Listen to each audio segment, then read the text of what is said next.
It's been over a century since the first American football players laced up their cleats and strapped on the pads, or lack thereof. Since then, many things have changed about the game we all know and love. The evolution of pro football resembles evolution, according to Charles Darwin. The equipment has become safer, the playing surfaces have advanced, and the gameplay has drastically altered. And most importantly, the players themselves have evolved in magnificent ways. From their shapes and sizes to how they play their respective positions, a 1920s offensive lineman and current NFL receiver are not created equal. So how exactly did the NFL player evolve from this to this to this? Join us to find out. It's NFL Explained: Evolution of a Player. Show 'em, boys. Here we go. Before diving into evolution, we must understand where players come from. In the early days of pro football, former college or high school standouts would sign with local clubs, mainly in the Northeast and Midwest. Since then, the job of a pro football player has evolved from a hobby to a part-time gig to a full-time, all-encompassing career. It's time to get paid. In 1892, former Yale football superstar William Pudge Heffelfinger accepted $500 to play for the Allegheny Athletic Association. In turn, he became the first known pay-to-play competitor on the gridiron. While there were a small number of instances like Heffelfinger's before the 1920 start date of the NFL, the first highly paid superstar was Red Grange. And now the famous number 77, football Superman. He's still the fastest heavyweight player to streak down the field with a ball. Still a college player at the University of Illinois late in 1925, the Galloping Ghost was signed by George Halas's Bears for a 10-game, 18-day barnstorming tour in which Grange and his agent, C.C. Pyle, reportedly racked up $150,000. Grange's case was just the beginning of how NFL players would be compensated. I was just a little guy in a big field was all. By 1936, the league implemented a collegiate draft, making the roster-building process more regimented. Players were now assigned to teams, and the least successful franchises were rewarded with the highest draft picks in hopes of creating a more even playing field. But during the early 40s, pro football and many of its players had to step aside due to World War II. NFL stars were drafted or chose to serve in the U.S. Armed Forces, causing rosters to dwindle. Some teams even had to merge, like the Steelers and the Eagles in 1943, and then the Cardinals and Steelers in 1944. While playing football was starting to become a credible job during this time, some things still took precedence, and for good reason. By the early 1960s, salaries were standard practice, yet there were still players working a second job in the offseason to earn extra pay. Not to mention, some were still playing on both sides of the ball. Even while the NFL was steadily gaining popularity, many players were still treating their jobs as a hobby.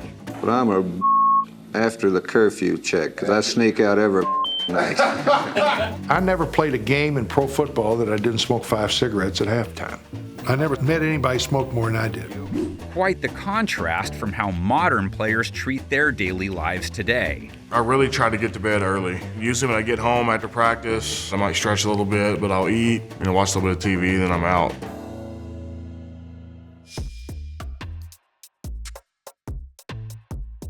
Around that time, another league emerged, challenging the NFL for pro football supremacy. The upstart American Football League brought a new kind of pizzazz to football. A group of cities that were sick of waiting for a pro team finally got what they deserved, and with it, a more exciting brand of play.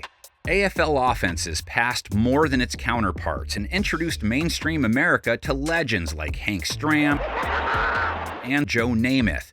Of course, as they grew, the inevitable merger with the NFL came in 1970, giving us the modern league we have today. A number of concessions were made by people in the NFL and people in the AFL in attempting to make this as much in the public interest as possible. By then, pro football players were adequately paid and their jobs were more prestigious than they'd ever been. This brings us to modern times when football is heralded as the premier sport in America and its participants are some of the biggest stars on planet Earth. Next, let's discuss the change in player metrics at different positions over the years. Football players come in all shapes and sizes, from 5 feet to nearly 7 feet tall and 140 pounds to almost 400. I've eaten burritos bigger than you. Over the last century, they've become bigger, faster, and stronger. As the sport grew in conjunction with human evolution, the NFL started to see upticks in player size relating to their respective positions.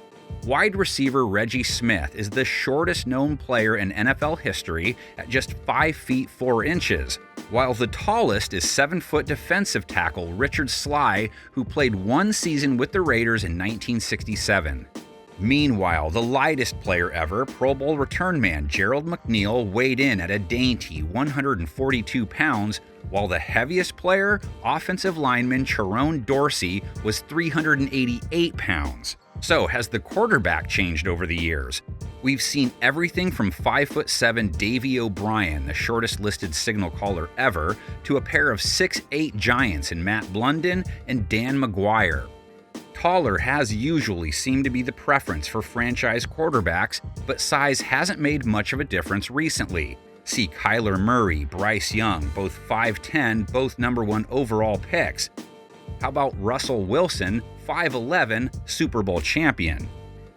While quarterback height has fluctuated by just a few inches since the 1940s, their weight has steadily increased, but it's just now starting to decline, perhaps due to the rise in mobile quarterbacks, considering it's easier to run faster with less weight. Just don't tell that to 2015 MVP Cam Newton. Newton, quarterback draw, diving into the end zone for the touchdown. One of the most physically imposing to ever play the position, at 6'5", 245 pounds, Newton was built more like a defensive end. But did you know there have only been 3 quarterbacks in history that have weighed more than 260 pounds? That would be Dante Culpepper, Jamarcus Russell, and the 285-pound hefty lefty, Jared Lorenzen. Although fluctuating throughout the years, running back height has stayed within a 2-inch window since the 40s. Really, it's the weight that's more intriguing. You can see the steady increase with a big jump in the 90s and 2000s. When I came in 98, it was all big backs. You had Corey Dillon, 220-plus pound back. Eddie George, 250 pound. Jerome Bettis. Thought Jerome was closer to 300, but maybe in his later years. Nowadays, backs have become lighter as they adjust to being receiving threats. 5'6" Darren Sproles ran, caught, and returned the ball to the tune of nearly 20,000 all-purpose yards. On the other end of the spectrum, there was 6'4" Brandon Jacobs, who helped the Giants win 2 Super Bowls. But the heaviest man to ever play in the backfield full-time, that would be Detroit's 310-pound fullback, John Bradley. The tallest wide receiver of all time is Hall of Famer Harold Carmichael, who stood 6 feet 8 inches tall and hauled in 79 career touchdowns for the Eagles. Wide receiver height has gone up and down throughout history. As the passing game has evolved, so have its playmakers. From going deep to dink and dunk, it's all about what worked at the time. But receiver height has remained relatively consistent in the low 6-foot range. Wide receiver requires a lot of skill of stopping and starting. And the taller you are, the higher your hip joint is off the ground. So the bigger you are, the harder it is to play the position. Maybe that's why we glorify unicorns like Randy Moss and Calvin Johnson. They really were built differently. I came out the womb, I was ready. Today, it's the athleticism of DK Metcalf that has fans in amazement. At 6'4", 235 pounds, Metcalf has made a habit of torching opposing DBs with his blazing speed. It's picked up. Smith has time. What's Metcalf? DK Metcalf! Touchdown, Seattle! Next, let's examine the tight ends. As you might expect, the position has become taller and heavier, reaching a poundage peak in the 2000s. However, the weight at the position is starting to decrease. Well, in the early 2000s, tight ends were bigger guys. They were more like tackles. Now, in this era, the tight end position is different. They're more like receivers now. We got to be able to catch the ball, block, run fast. So the game has changed a whole lot. As we transition to the big guys up front, let's shout out two of the tallest and greatest to ever do it. Hall of Fame tackles Bob St. Clair and Jonathan Ogden were each 6'9", reaching football's highest levels, literally and figuratively. Much like tight ends, offensive linemen have gotten taller and heavier. It's the most notable difference in weight of all the positions, with these behemoths gaining nearly 100 pounds on average since the 1940s. Despite the rising numbers, O-linemen today are more athletic than ever. Guys are getting taller, getting stronger, getting faster, getting a little more agile, more athletic. I think more or less they converted some basketball players to basically play. Switching sides in the trenches now, defensive linemen have undergone quite the overhaul since the early days of the NFL, not to say that we haven't had a fair share of outliers. 5'11" defensive end Elvis Dumervil made 5 career Pro Bowls. Playing in the 50s and 60s, Hall of Famer Doug Atkins measured in at 6'8". Fast forward 60 years to Calais Campbell. I love this guy. The gigantic 6'8" pass rusher has played in 3 different decades, wreaking havoc on opposing QBs. Because he's big. He's 66. I can take him. Similar to their counterparts, defensive linemen have gained serious weight over the years, an 80-pound average increase by the 2010s to be exact. But that doesn't mean these big boys can't move around with quickness. Usually when you see guys getting bigger and stronger, you don't think that they are going to be that athletic, that mobile. But boy, you have some of the most athletic, guys playing, in the game that were really big, that were freakishly big. Think about, Julius Peppers, 6'7", 300 pounds, could run a 4'6", 4'7". And so to be able to, to kind of keep up with how those guys were progressing, put a lot of pressure for sure on us. The heaviest at the position came in this decade as defensive tackle Marquand McCall tipped the scale at 379 pounds with Carolina in 2022. And we can't move on without celebrating Ed Too Tall Jones, who played up to his nickname for 15 seasons with the Cowboys. The 6'9" defensive end made 3 Pro Bowls and helped Dallas win Super Bowl 12. Blitzing, Sims back to throw, blitz from outside, pass tip, intercepted by Jeffcoat. Ed Jones tipped it. Jim Jeffcoat did it to him again. While linebacker and DB size have remained relatively consistent since the league's inception, we've seen these players vary significantly over the years. Sam Mills, the shortest linebacker enshrined in the Hall of Fame, at 5'9". Actually, I'm 5'9"3/4. Mills led the New Orleans Dome Patrol defense in the 80s and 90s. The heaviest linebacker in NFL history comes in at 310 pounds. Michael Hoyt has spent his first 3 seasons making plays for the Rams. How about the heaviest safety? That would be 245-pound ex-Bengals Pro Bowler David Fulcher. And if it's height you seek, look no further than Pat Watkins, the tallest safety ever, who played at 6'5" with the Cowboys and Chargers. One of the best in the game today, the 6'4" Kyle Hamilton, has used every bit of that size to make an immediate impact in Baltimore. He's 6'3", 6'4", long arms, just gets up there, and what an athletic play. At 6'4", current Seahawks cornerback Reek Woolen is one of the tallest ever at his position. Height also aided the 6'3" Mel Blount, Richard Sherman, and Sauce Gardner. But what about on the other side of this? Well, 5'8" cornerback Tim Jennings made 2 Pro Bowls in Chicago. And let's never forget the great Bob Sanders, who was a 5'8" missile at strong safety for the Colts. No matter the size and shape, elite talent has typically found a way to rise to the top of this league. That's all they get! Now it's time to get into the nitty-gritty and explain how offensive positions have evolved since the dawn of football. Perhaps no position has changed more over the years than quarterback. In the early days, the QB's role was primarily to block for ball carriers, as the snap went directly to the halfback or fullback. Eventually, the quarterback was given a little more responsibility in taking the snap, but still immediately handed the ball off to a running back. While the forward pass has been part of the game since the early 1900s, it didn't become commonplace until the 30s. And it's thrown above the shoulder, straight past the eyebrows with the forward point up. That's because the old rules stipulated that an incomplete forward pass resulted in a turnover. A quarterback named Benny Friedman, famous for his short time as a Giant, came up with the motion that allowed the ball to be thrown effectively. A decade later, Sling and Sammy Baugh pioneered that style of throwing and was unleashed to use it, changing the game forever on. Baugh's contemporaries, Sid Luckman and Otto Graham, helped advance the quarterback's role and value in the 40s, taking the passing game to new heights. As throwing the football became more critical to playing offense, quarterbacks' abilities developed to reflect those changes. Arguably, the most important attribute these signal callers have all possessed over the years is sheer arm strength. That's not an arm, that's a gun. From Sonny Jurgensen in the 60s to John Elway in the 80s, Brett Favre in the 90s, and Patrick Mahomes today, having a cannon for an arm has always been a big part of the job. They're some of the most successful gunslingers in history because of that trait.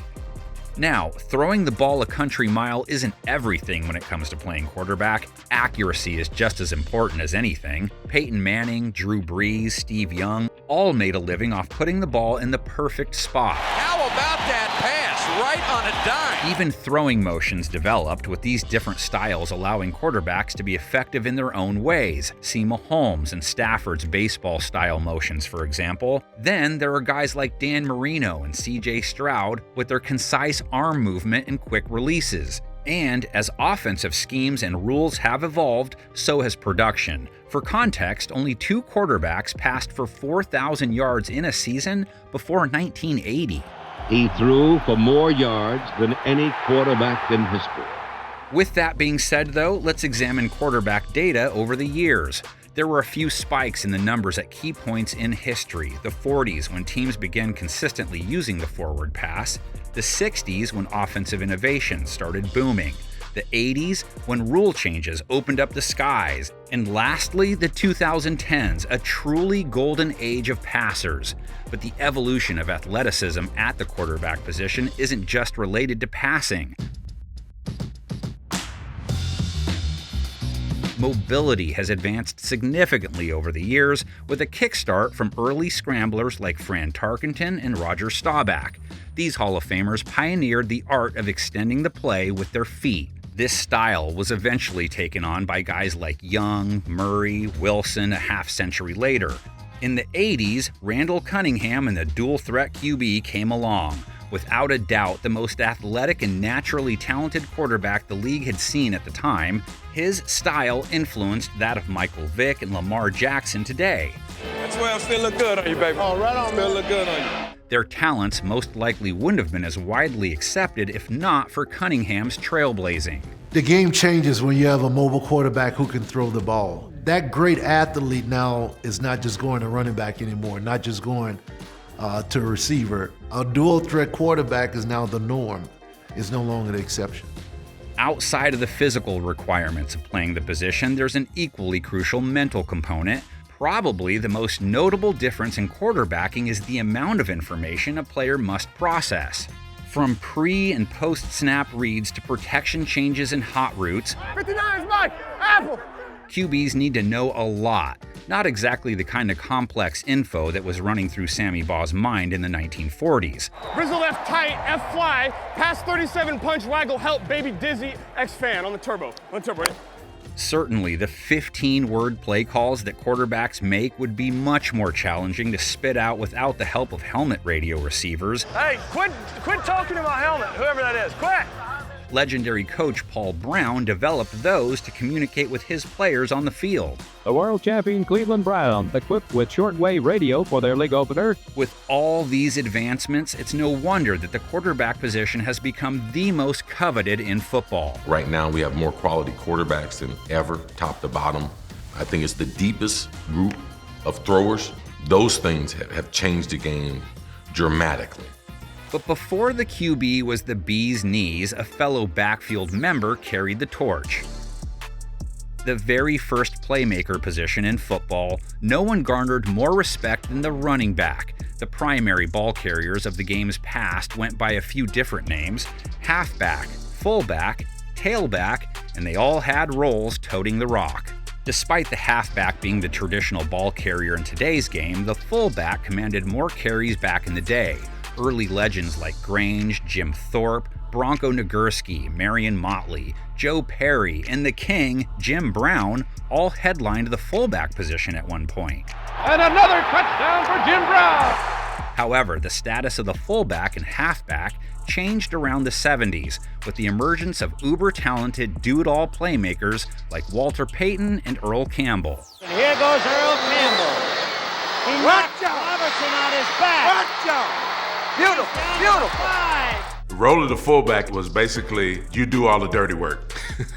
You played on all the special teams. There wasn't a whole lot of running the ball, wasn't a whole lot of catching the ball out of the backfield. Basically, your job was just to block.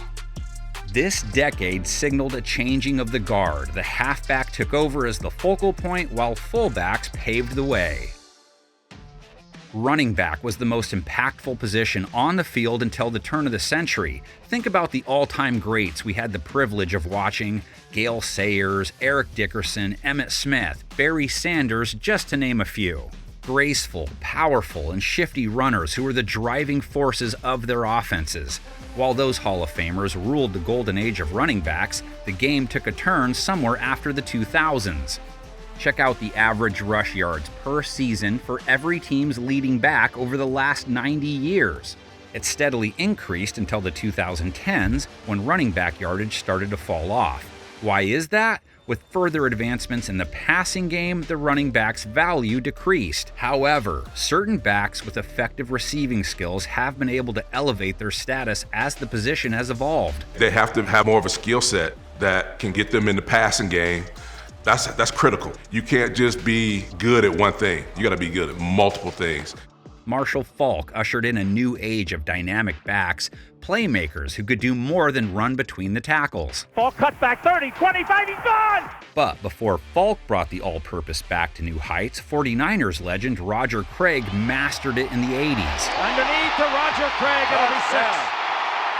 Craig and Faulk are two of the three players to rush and receive for 1,000 yards in a season. He's gotten over 1,000 yards rushing and over 1,000 yards receiving, paving the way for Christian McCaffrey, the third player in that group.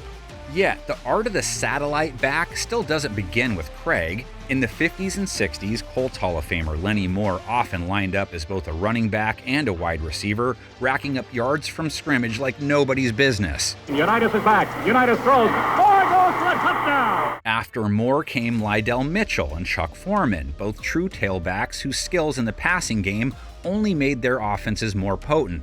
This style of running back is becoming the future in the NFL. Just ask the Falcons and Lions, which both selected do-it-all backs in the first round of the 2023 draft. All right, so 2 running backs in the first 12 picks of an NFL draft. I need to know the last time that happened. While the ability to catch passes as a running back is becoming increasingly important, let's not forget the guys who do that at a high level on every play. Of course, that would be the wide receiver, arguably the most electrifying position in football today. It would be incomprehensible to tell a fan from the 1920s what a receiver is like nowadays, as early wideouts seldom caught passes. The position we know and love today evolved from the split end, the original wide receiver. In the 40s, the flanker position came along, serving as a second wide receiver opposite the split end. One of the great early flankers, Elroy Crazy Legs Hirsch. Say, Hirsch, where'd you ever learn to run like that? You got the craziest pair of legs I ever saw.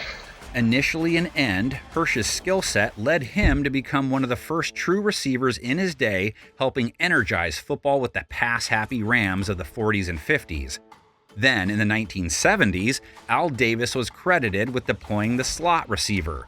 But 3 receiver sets were seen as early as the 60s, starting with Sid Gilman's Chargers. San Diego receiver Lance Allworth had 1,000 yards in every season from 1963 to 1969. Nowadays, 3 wideouts are the base of almost any offense. As the passing game has advanced, so have the receiver's responsibilities. The route tree kept sprouting more branches, especially in the slot. I think in the slot, because they had more slot formations, that the slot was utilized more, so they began to grow. The way the Patriots used Wes Welker in 2007 displayed just how much a slot receiver can power an offense. Throws, steps, looks, fires, end zone, touchdown to Wes Welker! As the game evolved, receivers needed to get faster and stronger to be more effective, but the most critical development for wideouts came in 1978 when the NFL changed the amount of contact a defensive back could initiate. The biggest change in the passing game from a wide receiver standpoint is the DB's inability to be able to touch you after you leave the chuck zone. This is an example of a legal chuck by a defensive back on a wide receiver in the 5-yard area. The 5-yard chuck rule, which limited defensive backs to contact within 5 yards past the line of scrimmage, was instrumental in allowing receivers to get open.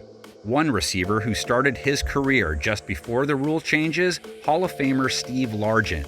1978 happened to be Largent's first 1,000-yard season. He retired as the league's all-time leader in every major receiving category. It's easy to see the contrast between the era when receivers had little direction in running routes to today, where technique and nuance are vital to a wideout's game. The skill level now is way better than when I played. The receivers of today, great feet, great agility, great route running. The skill level is through the roof. Receiver skills have grown exponentially as of late. Today, you'll see an improbable catch on a weekly basis. That may be the greatest catch I've ever seen. Oh my goodness, it's caught! DeAndre Hopkins caught it! I can't believe it! And reaching up for it is George Pickens, and he hauls it in. What a catch with the right hand. Speaking of contrasting eras, this graph shows the average receiving yardage per season has increased -1 decade. After all that extreme physicality in the secondary during the 70s resulted in rule changes, those passing numbers skyrocketed in the following years. So, while receivers started as blockers in the early days, these offensive weapons developed into dynamic, hyper-athletic playmakers over time. 1,000 receiving yards in a season has become the norm, and that leads us to our next position, whose evolution is almost identical. From Rob Gronkowski to Travis Kelce, we know what the modern-day tight end is, but how did the position originate? At first, the tight end was simply called the end, and he was part of the 7-man offensive line, blocking, and blocking some more. Like our early 20th century receivers, tight ends didn't catch many passes. In fact, the end played both sides of the ball, lining up as a modern-day defensive end too. But for those who were better suited on offense, the tight end blossomed into a reliable receiving threat. Some of the first studs at the position were Don Hutson and Max Speedy. As ends, they defied the position during their era. Hutson played 11 years in the NFL, leading the league in receiving yards in 7 of them. His 99 career receiving touchdowns were a record for almost 50 years. Hudson and Speedy were some of the first uber-effective receiving threats in pro football, regardless of position. So while they were listed as old-school tight ends, they looked and played more like receivers. Even with the success of those pioneers, the tight end position didn't earn significant clout until the 1960s, thanks to guys like Mike Ditka, John Mackey, and Jackie Smith. Jackie Smith was the man who could turn a game around in one swift burst of speed. Even still, the position was underappreciated until Don Coryell's Chargers deployed Kellen Winslow. His abilities helped further the tight end status as a primary receiving threat and thus paved the way for future stars. Around the same time as Winslow, another tight end, Ozzie Newsome of the Cleveland Browns, was making some noise. Ozzie Newsome with a touchdown grab. As these playmakers were thriving in the 80s, Washington head coach Joe Gibbs devised a scheme to use a tight end in another way.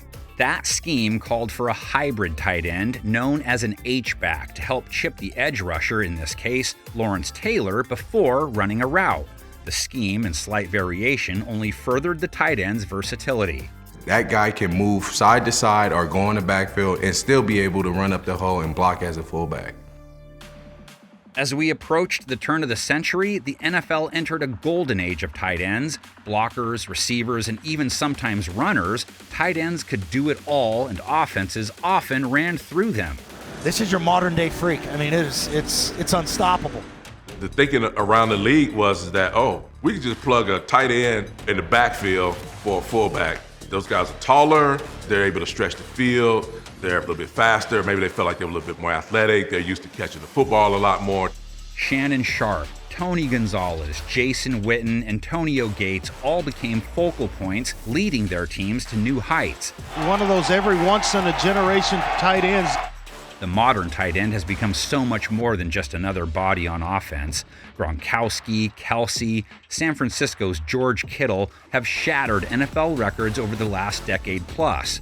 Gronk had the most TDs by a tight end in a season, Kelsey had the most yards, and Kittle had the most receiving yards by a tight end through his first 3 years. What a catch by Kittle! A one-handed grab! The value and popularity of the position couldn't be higher. They even have their own dedicated holiday. Tight End Day. Oh yeah, National Tight Ends Day. Best day of the year. And the scary thing is, they're just getting started. From a former position on the offensive line to the real big boys up front, guards, tackles, centers, they've always been well-respected players for their dirty work, especially since they initially played both sides of the ball. Imagine playing a full 60 minutes, bashing your body in the trenches. That was the life of early linemen like Mel Hine, Cal Hubbard, Dan Fortman. These Hall of Famers made a name for themselves at one of the hardest positions in football during an era in which the game had little regard for safety. Yet they set the standard for the level of O-line play that we see today. While their responsibilities may not have altered as drastically as other positions, the main change came with advancements in schemes and identities. For example, in the 60s, Vince Lombardi introduced the pulling guard on perimeter run plays to help block upfield. Number 64, All-Pro guard Jerry Kramer leads Elijah Pitts around end. With the various blocking schemes and protection changes he's tasked with, a center must be more cerebral now than he used to be. As for tackles, they've become quicker and more athletic to handle the increasing abilities of edge rushers. Above anything else, the most impactful change for offensive linemen came with the 1978 rule change allowing arm extension and open hands on blocks. You got to straighten that arm. Now you're keeping it bent all the way. That's the old rule. Now you can get it out there. When we started, we basically couldn't use our hands. We started with our hands tucked under our wrists like this. And now we could actually grab. And so then that made a big difference. This change came simultaneously with the rule regulating defensive back contact. Together, they opened up offenses, creating a more fan-friendly product. Not only did the skill players start gaining more prestige after the offensive explosion of the 80s, but linemen also got more recognition. Widely considered the greatest offensive tackle to play the game, former Bengal Anthony Munoz was the backbone of the Cincinnati offense for 13 seasons, including 2 Super Bowl trips. Even entire O-line units started to earn the respect they deserved. Washington won 3 Super Bowls in 10 years behind the famous Hogs. The Cowboys won 3 of their own in the 90s as the Great Wall of Dallas paved the way for Emmitt Smith and gave Troy Aikman enough time to carve up defenses. All of this further emphasizes how championship teams are built from the inside out. Now to the guys across the line of scrimmage. As mentioned, the original D linemen were also offensive guards, centers, tackles. However, the defensive end role was manned by the tight end in the platoon days. The major difference in how the formation looked between then and now, the number of bodies up front. With very little passing 100 years ago, the D line featured upwards of 5 guys on almost every play. Nowadays, you're used to seeing 3 or 4, often scattered in different alignments. And now, what defenses are doing is they're moving guys all over the field to create mismatches, putting guys inside, over the center, over the guards. In the early days of football, with more focus on defending the run, interior D linemen were responsible for establishing the push, while the lighter and faster ends raced to the ball carrier. But as the passing game became more prominent, getting to the quarterback was a major priority. You see, defenses are now being designed with one thought in mind: stop the quarterback. The Rams' fearsome foursome of the 60s mastered the art of the pass rush, and star defensive end Deacon Jones coined the all-important term sack. From there, the concept of sacking the quarterback took off like wildfire. All-time great pass rushers like Bruce Smith, Reggie White, Aaron Donald have made their money off sack production. All three won multiple Defensive Player of the Year awards, recording at least 19 sacks in at least one of their award-winning seasons. About my third and fourth year, everybody looked forward to doing pass rush. You wanted to try to be the next Lawrence Taylor, Reggie White. A lot of guys started seeing that there was money in sacks, that sacks make you successful. While DNs are responsible for setting the edge and containing the outside areas on runs, rushing the passer became the most critical aspect of this position. As the aerial attack became the focus on offense, so did the physical traits and techniques of the defenders. To succeed at the position today, you must be strong, fast, athletic, and explosive. Takes the snap, back to pass, and they're going to get a step, and it's Myles Garrett right away! The technique evolved because guys started understanding that you didn't have to just run over somebody. We learned to knock a guy's hands down. They may be more talented, they may be bigger, but they're going to wear out when you're playing as hard as you can every play. I'll kick your whole family's ass. In today's game, elite pass rushing and run stuffing techniques are critical for success at the position. You can't talk about versatility without mentioning the linebacker. As one of the earliest positions in football, the role has come a long way in the last 100 years. Fielding Yost is credited with the inception of the position in the beginning of the 20th century. Centers and fullbacks mostly occupied the linebacker roles in the early days, and the aforementioned Cal Hubbard helped pioneer it at the pro level. The position took off in the 1950s with future Hall of Famers Sam Huff, Bill George, and Joe Schmidt. But perhaps the most well-known linebacker back then was Philadelphia's Chuck Bednarik, the last known full-time two-way player. There are two linebacker designations commonly used, inside and outside. Early defenses featured the 6-2 front, two inside linebackers that would chase the ball carrier from the second level of the defense. But as schemes changed to the 4-3 and 3-4 to accommodate the pass, outside linebackers were added. As offenses evolved, linebackers took on covering tight ends, running backs, and even wide receivers in addition to their run play responsibilities. While outside guys are more specialized, like pass rush extraordinaire TJ Watt, inside linebackers are typically more versatile. An off-ball linebacker is more concerned with run stuffing and pass coverage, while on-ball guys like Lawrence Taylor are almost exclusively focused on rushing the passer. One man cannot block Lawrence Taylor. Son, I gotta do better than this. When I played, we probably was a good 60-40 rush to drop in coverage. Now it's more just rush. Taylor started a trend of the stand-up pass rushing linebacker. With his size and otherworldly athletic abilities, he was a perfect blend to show just how versatile a linebacker could be. Especially since the start of the 21st century, menacing defenders like Von Miller, DeMarcus Ware have been able to broaden their horizons, bringing new creativity to the table. What an unbelievable move by DeMarcus Ware. The linebackers and the defensive ends, instead of a true traditional D lineman that's your D end, they getting these linebackers, calling them stand-up ends. Then those guys rush up the end to get the sacks. Over time, the average sack numbers for defensive ends and outside linebackers have evened out at about 7 per season. The overlap of these positions has led to these specialized players simply being known as edge rushers, which started with LT. As offensive philosophies advanced and became more complex to defend, linebackers were forced to become smarter, often sniffing out plays and predicting them before the snap occurred. Hey, Thomas, he's pulling! Not to say guys like Bednarik and Dick Butkus didn't have to be smart to play in their day.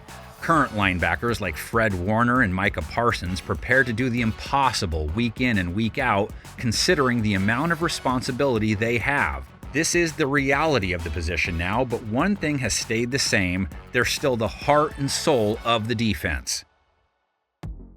Speaking of challenging positions, there may not be a harder one than defensive back. Believe it! Believe it! The introduction of the DB came when teams discovered they needed a safety valve deep behind the line of scrimmage to protect against outside runs and any that break free through the middle. Smaller, speedier players were typically placed in these roles. Early cornerbacks were typically your offensive halfbacks, while offensive fullbacks played safety. Though quarterbacks often doubled up as safeties too, like in the case of Sammy Baugh. Defensively, just watching him play free safety, had long arms and really had great range. The first true specialized DBs didn't come around until the late 40s and early 50s. Hall of Fame safeties Emlyn Tunnell and Jack Christensen helped pioneer the art of the defensive back, while fellow Gold Jacket member Night Train Lane wreaked havoc at the cornerback position, picking off an NFL single-season record 14 passes in his rookie year. As the passing game advanced, DBs became even more critical and their roles increased. Well, all of a sudden now the passing game is starting to evolve so much. Now you're not just tackling as a defensive back, but you have to have extremely good coverage skills as well. No longer was the primary concern containing runs, it was about adapting to the rapidly advancing passing game. Nowadays, playing cornerback requires a lot of specialization. There's a heavy focus on technique and certain traits like hip fluidity and instincts. The same is true for safeties, though that position is split into two groups. Strong safeties assume the role of run support while still providing pass coverage. Notable players over the years from that position include Ken Houston, John Lynch, Troy Polamalu, hard-hitting strong safeties with a nose for the football. Free safeties act as ball hawks, often providing coverage help for corners. With his instinctual play and high intelligence, former Raven Ed Reed established himself as arguably the greatest free safety ever. Yeah! Get off the field! Well before Reed made a name for himself, Ronnie Lott led the Niners to 4 Super Bowls in the 1980s. Paul Krause was the man to beat in the secondary. He still holds the NFL record with 81 career interceptions.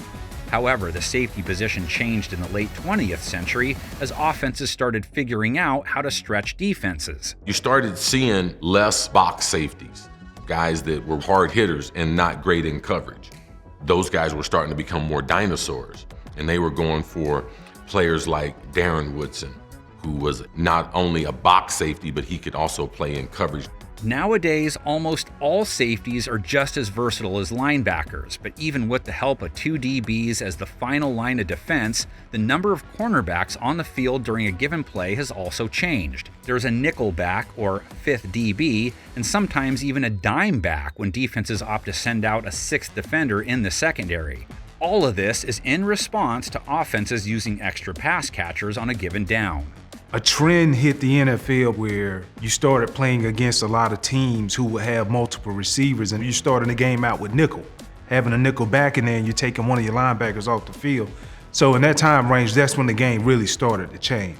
Undoubtedly, the biggest change to DB operations came in 1978, limiting contact within 5 yards past the line of scrimmage. Before the rule change, players like Roger Worley, known as the original shutdown corner, dominated receivers in an era of physicality. Contemporary Mel Blount used the same style to lead the Steelers to 4 Super Bowl wins in the 70s. The rule change, commonly attributed to Blount's style of play, forced players to become more patient with their coverage and less physical. But in a new age of shutdown corners, guys like Darrell Green and Rod Woodson dominated the 80s and 90s, even with the rule restrictions. Then Champ Bailey, Darrell Revis, Richard Sherman carried on the lockdown legacy in the 21st century, displaying a new kind of excellence in a pass-heavy league. The DB has changed from an enforcer to more of a basketball-style defender, and as a result, interception numbers have dwindled. In the 1940s, each team averaged 2 picks in every game. That number has plummeted over time. By the 90s, it was just over 1 interception per game, and so far in the 2020s, the average is .79. That pick was so stupid, bro. That was awesome, bro. That being said, a certain level of physicality is not only encouraged, but required to play the position today. Finally, where would we be without kickers? The kick is away and good! A position that matters just as much as the others and often decides games. Place kicking in the early days of football was a relatively rigid practice that didn't yield much success. The traditional style of straight-on kicking, essentially toe-poking the ball forward, wasn't the most effective method. Why did they kick like this, you ask? Well, the main reason is that the NFL didn't have specialized kickers back in the day. Each team simply nominated one of their players who happened to be the best at kicking. So, star running backs like Doak Walker, Paul Hornung took time in between running the football every play to kick field goals and extra points. Even punting was delegated to the player who could do it the best. Typically, quarterbacks like Sammy Baugh had that honor. It only took 4 decades of pro football for a soccer player to show up and change everything. As a teenager, Hungarian-born Pete Gogolak moved to the U.S. with his family and eventually played college football at Cornell. He kicked his way to the AFL as a member of the Bills and later the Giants of the NFL. Gogolak's kicking style is precisely what you see in today's game, an angled approach that culminates in kicking the ball with your instep, much like a soccer player would. This method finally led to the specialization of the kicker position. NFL kickers got so accurate, even far away, that some started kicking barefoot. Like most fads, barefoot kicking came and went, but let's illustrate how the accuracy has changed over the years.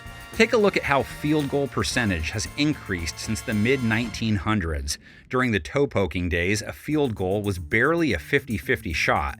Nowadays, with so much specialization at the position, it's becoming more automatic than ever. And it is good! And it's good! Oh my goodness! Oh my goodness! It's good! 58 yards, Will Lutz with the game winner! Get this, from 2020 to 2023, there were more 50-yard field goals made than in the 1960s, 70s, and 80s combined. Yet, without the revolution started by Gogolak, kicking may not have survived as part of professional football. At the beginning of this episode, we touched on player salaries with the stories of Red Grange and other pro stars, but now let's look at how contract numbers have evolved over the years, from guys earning a few $1,000s per season to the $500 million contracts you see today. Money day, time to get paid. Let's start with Grange's one-of-a-kind contract in 1925, in which he earned around $150,000 for the season. I made a few bucks and had fun playing the favorite game. Players with less clout than Grange only made a couple $100 a game. In the 30s, the average NFL player's salary was a few $1,000s. For elite players like Sammy Baugh, $8,000 a year was more appropriate. But that wasn't the case for early draft picks. Jay Berwanger, the first ever number 1 selection in 1936, was offered $150 per game. He turned it down to sell rubber. Even with the maturation of the league, the 1940s didn't differ much in terms of salary, with high-end players making close to $10,000 a year. They were still fighting for more pay in the 50s, with most guys making less than $6,000 a year, but for worthy players, salaries began to get a healthy boost. Y.A. Tittle played for the 49ers in 1951 on a $13,500 deal, while superstar quarterback Johnny Unitas was earning a salary of $17,500. In 1955, Cleveland's Otto Graham signed a $25,000 contract, becoming the highest paid player in the league. Life for NFL athletes changed dramatically in the 60s as salaries skyrocketed thanks to a competing league. In 1964, Jim Brown was making $50,000, the largest number in the game at that time. With the addition of the AFL to the mix, bidding wars began working in players' favor. Joe Namath's 1965 rookie deal with the Jets was $427,000 over 4 years. To my knowledge, it's the largest amount ever given to an athlete for professional services. And let me say we're very happy to do it. The NFLPA signed its first collective bargaining agreement with the league heading into the 1970s. The average NFL salary was around $36,000, including bonuses. Later that decade, the average jumped up to $62,000. Some of the bigger contracts of that era included Dick Butkus's 5-year, $575,000 deal in 1973. Not to be outdone by Broadway Joe, who earned a 2-year, $900,000 contract in '75. The 80s ushered in the modern age of money spending in the NFL. Dollar figures reached the millions, and the minimum salaries got considerable boosts thanks to 2 player strikes in a 5-year span. In 1984, Joe Montana signed a 6-year, $6 million contract. Fellow star quarterback Jim Kelly earned a deal in the same range in 1986. Deion's going to take this to new heights, take number 21 to new heights. Things took a major turn in the 1990s with the introduction of modern free agency in 1993, then the salary cap in 1994. For the first time, players weren't bound to one team forever, and defensive end Reggie White became the first big-name free agent signing in '93, inking a 4-year, $17 million deal with the Packers. And with the direction the team is going, I think that they have a total commitment to winning. The salary cap required teams to keep their player payroll under the league-mandated number every season. Team spending now needed to be more thought out, creating another level of complexity to the game of football. But the salary cap as a whole brought a level playing field. As a result, small market teams like Jacksonville and Carolina could compete with the Cowboys and 49ers. During the 90s, stars like Dan Marino, Troy Aikman, Deion Sanders, Brett Favre signed multi-year deals ranging from as low as $25 million to as high as $86 million. Undrafted free agents' salaries in the 90s were around the same as the average player's salary at the end of the 70s. When I was playing a giant contract, man, you $5 million over 5 years, that would have been huge. My first contract, my rookie year, was huge. $50,000. Then my second year, I got a bonus, went to $55,000. The average salary grew to $484,000 in the 2000s, and contracts in the tens of millions of dollars were commonplace. I thought that $1 million would be the problem solver of everything in the world. When you're a kid, and especially being a young black kid, I always thought $1 million came without a limit. I thought $1 million were like 0.0000000. I thought I was gonna be rich forever. Star quarterbacks Donovan McNabb, Peyton Manning, Ben Roethlisberger, and Michael Vick were all making between $15 and $35 million a year.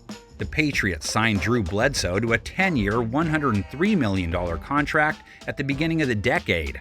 Of course, as we all know now, New England would have a new franchise quarterback just a year into that massive deal. In the 2010s, top players commanded between $20 and $30 million per season. Quarterbacks Eli Manning, Joe Flacco, Carson Palmer, Russell Wilson all cashed in on some serious paydays. Free agent signings began to boom that decade. Washington fans will surely remember their $100 million deal with defensive tackle Albert Haynesworth in 2009. Albert Haynesworth becomes the first ever $100 million defensive player in the history of the NFL. He was out of the league 2 years later. 2010 first overall pick Sam Bradford signed the largest rookie contract in history at $78 million over 6 years. It was the last of its kind, though, as the rookie wage scale decreased a year later. 2011 first overall pick Cam Newton, for example, earned just $22 million over 4 years of his rookie deal. That brings us to the 2020s, where $500 million contracts are possible. The Chiefs announcing today that they signed Patrick Mahomes to a 10-year contract extension that'll keep him with the team until 2031. The deal is worth up to $503 million. Patrick Mahomes' 10-year deal in 2020 ushered in a new age of contracts. Across the NFL, NBA, and MLB, these mega signings became the norm. Even undrafted free agents are living large. That $55,000 base salary that John Randall had when he entered the league in the 90s skyrocketed to $750,000 in 2023. Brock Purdy, the final pick of the 2022 draft, makes $870,000 a year under his rookie deal, a number that comes close to Joe Namath's then massive contract from 1975. It's crazy to think how far we've come. While the game is ever-changing, it takes a once-in-a-generation player to truly alter the sport's nature. I'm a rock star! Without these transcendent icons of the game, the NFL wouldn't be what it is today. Plenty of athletes have shifted the course of history, whether through their superhuman abilities, tangible impact on the league, or simply sublime star power. It's time to show some love to the game changers. Gets past the first wave, and here he goes. Oh, Polamalu! Look at him dart back and forth. Oh, he broke his ankles. Sproles, handoff, bang! Sproles is lowered in the backfield. Beckham, a diving catch. What a catch! Setting a new athletic standard on the gridiron isn't something you see every day, and when it comes to electrifying QB highlights, one guy comes to mind, perhaps more so than the rest. Vick on 2nd and 8, off the play fake, has some running room. Inside the 30, inside the 20, Vick into the end zone. Falcons win in overtime. How about a freak of nature wide receiver? They call me the freak, man. Who undoubtedly changed how defenses configure their secondary. Randy Moss. He was killing everybody. He was mossing guys. He was out there jumping over people, running past people. Dude still went out every day, gave it his all, played his heart out. Game changers come in all shapes and sizes. Here's Lane Johnson on a certain linebacker who redefined the metrics of the position. Von Miller, constantly get double teamed, triple teamed. He was just so elusive. He looked like a matador out there. Guys were whiffing on him, and he just made it look so effortless. How can you not change the game with a nickname like Primetime? It's picked off by Deion Sanders. He was one of the first guys that started identifying wide receivers, their splits, the science behind what he was doing, and then matching that up with the tape, and then matching up with what's the down and distant, what's your body language. It's an iconic picture. You can see my uniform laid out, but if you zoom in, it's a little video recorder in my lap, and I'm watching film right up until kickoff. He was able to take playing corner and playing man-to-man to a new level. For a while, he was the NFL's all-time leading tackler, a 20-year vet at the linebacker position. Sounds absurd to say, but that's why he was one of the all-time greats.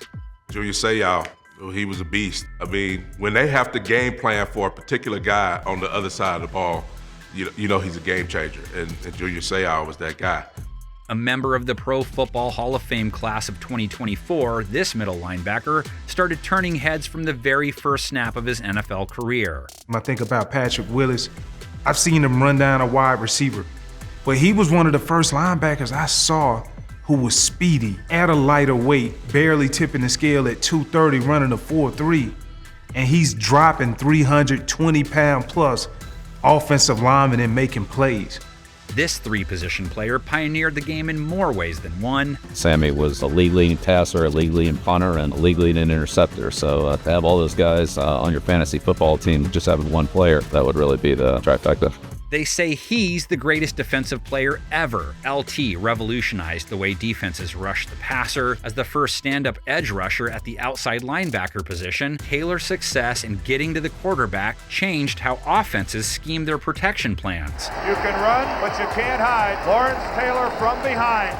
We mentioned Randall Cunningham earlier, but he belongs here as well. A rare athlete who paved the way for so many to come. Man, I keep beating this guy, and Randall still runs out around. I don't understand it. He was one of one, possessing elite athletic traits that made him a truly special player. When God created Barry Sanders, even he didn't know what he made. You don't necessarily have to be a ridiculous athlete to make a lasting impact on the game. This group of players changed the game through their play and the success that came with it. No one had more impact on the passing game than the NFL's first ever quarterback. Benny Friedman was pro football's first passer, period.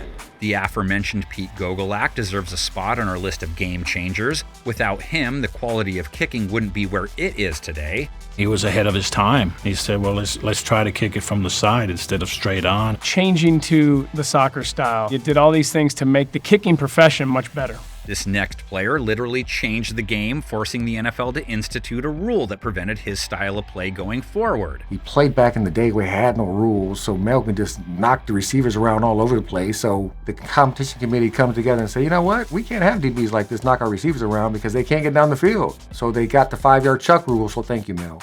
He coined the quarterback sack and was one of the most physically imposing talents the NFL ever saw. Every time the Deacon pillaged the pass pocket, he made the term's meaning painfully clear.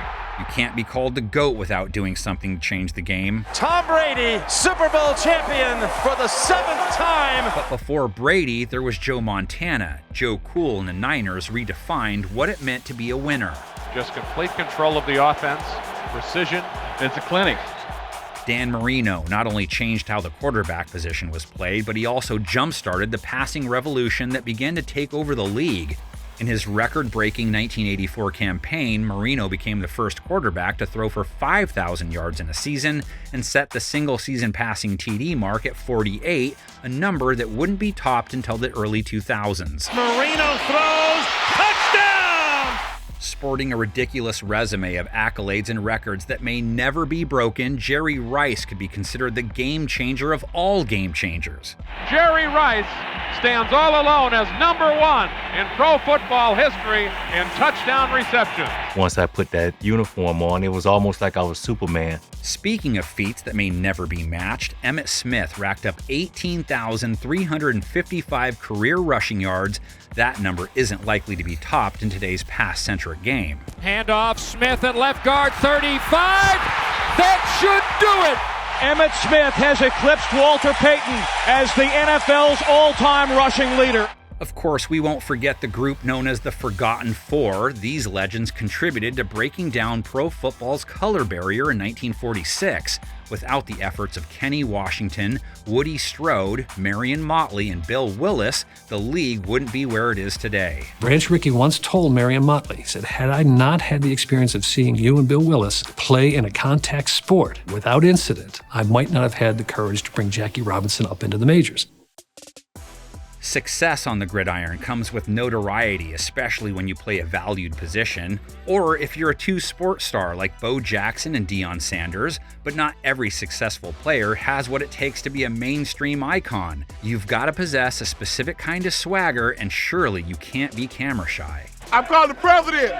President, we need a National Guard. We need as many men as you can spare because we are killing the Patriots. Media appearances, TV gigs, sponsorships, the weight of an entire city on your shoulders. This is the life of the league's most popular players.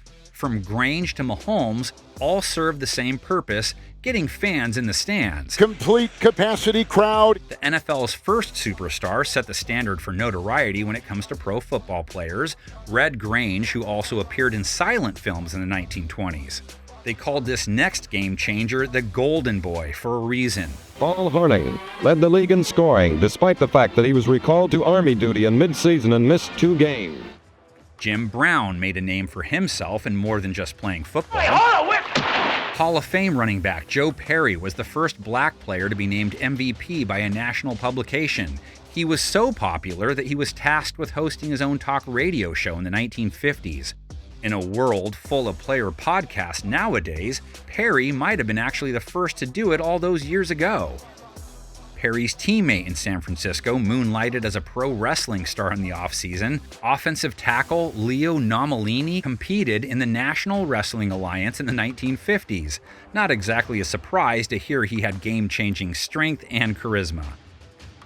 Bears legend Bronco Nagurski also took his talents to the squared circle. In the 1930s, Nagurski built a second career as a championship pro wrestler, drawing attention across the nation. Giants Hall of Fame linebacker Sam Huff was equal parts football player and icon. As the first NFL player to be featured on the cover of Time magazine, Huff was the figurehead of his generation. And how could you forget Mean Joe Green's iconic Coca-Cola ad from 1979? It's okay, you can have it. We were there, for 2 days. But all you had to say was, here, catch. Hey, kid. All right, cut. No player had more admirers across the country at the time than Johnny U. His performance in the 1958 NFL Championship game helped put the NFL on the map. If you thought Johnny Unitas was a megastar, well, Joe Willie eventually blew him out of the water. I was styling. I was a part of the time, man. Throughout his career, there wasn't anyone cooler than Broadway Joe. He was an instant icon with the looks, personality, and skills to match. Namath's general aura unintentionally created the prototype for the NFL superstar. Like Perry, he hosted his own talk show while still being an active player. There's nothing that I could tell you, I think, that would help you. The rise of quarterbacks in the 60s as the face of franchises and cities influenced how we perceive the stars of today.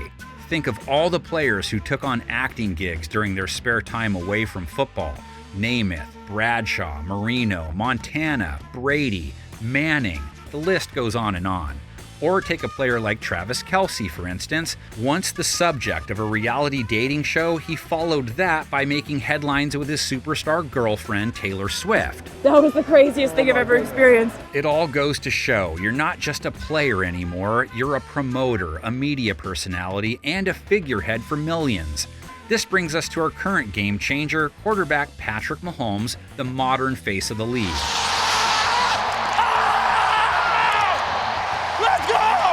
As he continues the legacy that these players started, he's redefined the quarterback position and what it means to be a game changer in today's NFL. Two of the NFL's first pioneers, George Halas and Curly Lambeau, had uniquely versatile roles you wouldn't see in today's game. The idea of a player-coach seems foreign in the 2020s, yet in the 1920s it was pretty common. In Halas's case, he was not only a player-coach, but a scout, press agent, fundraiser, and owner.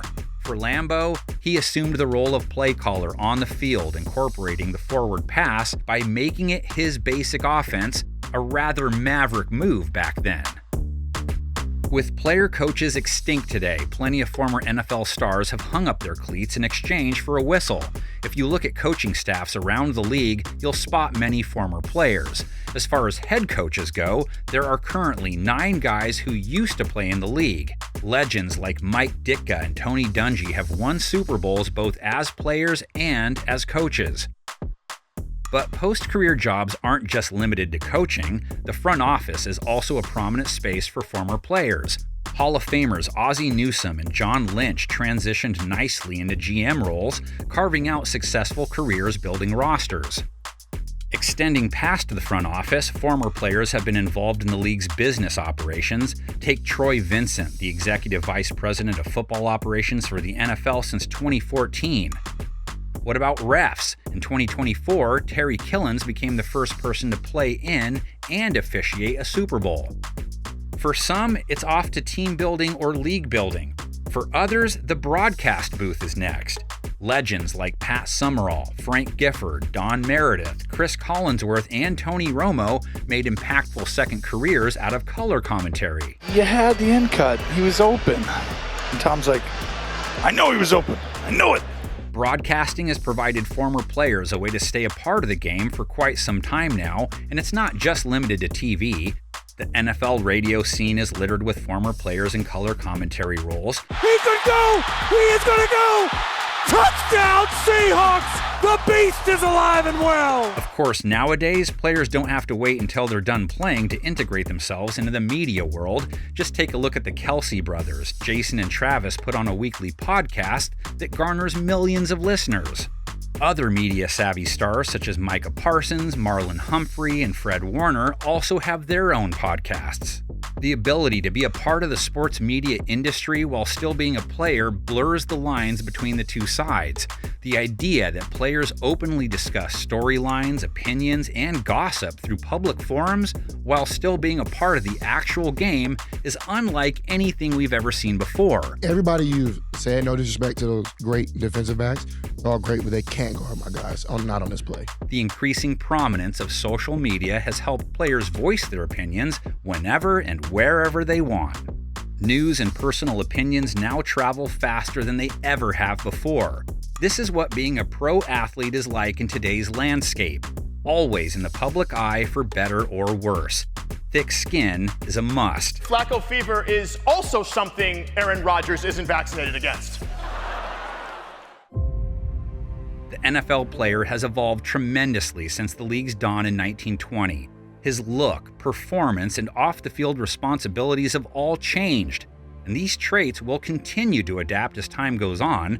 This ever-changing environment begs the question, What will a player look like 100 years from now? I just think the game's going to keep getting leaner and quicker. You just keep seeing freak athletes like the DK Metcalfs of the world. How will positions change? I think we'll start seeing more athletic offensive linemen and defensive linemen. What kinds of skills will be essential to have? Speed is utilized because it's now an offensive game. Speed became something that they look for within the running backs, especially to hit that home run threat. Will every player be moonlighting as a podcast host by then? Love the podcast, man. We'll have to wait and see. Spinning the evolution of a player forward, the international aspect of the NFL is growing rapidly, with games now being held in England, Germany, Spain, Mexico, and Brazil. The league's global reach can't be denied. And since 2017, the NFL's International Player Pathway program has provided foreign-born players the chance to make it onto a roster. The highly selective program assigns these international athletes to an NFL team which they join during training camp.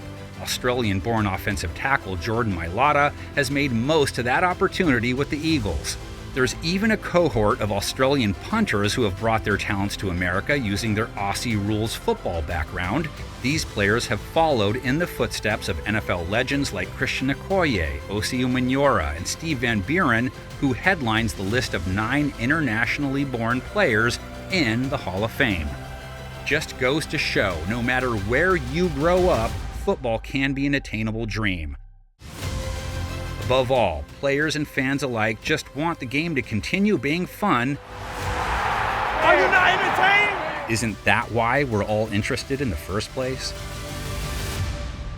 So that's it. The latest refinements in the game of football.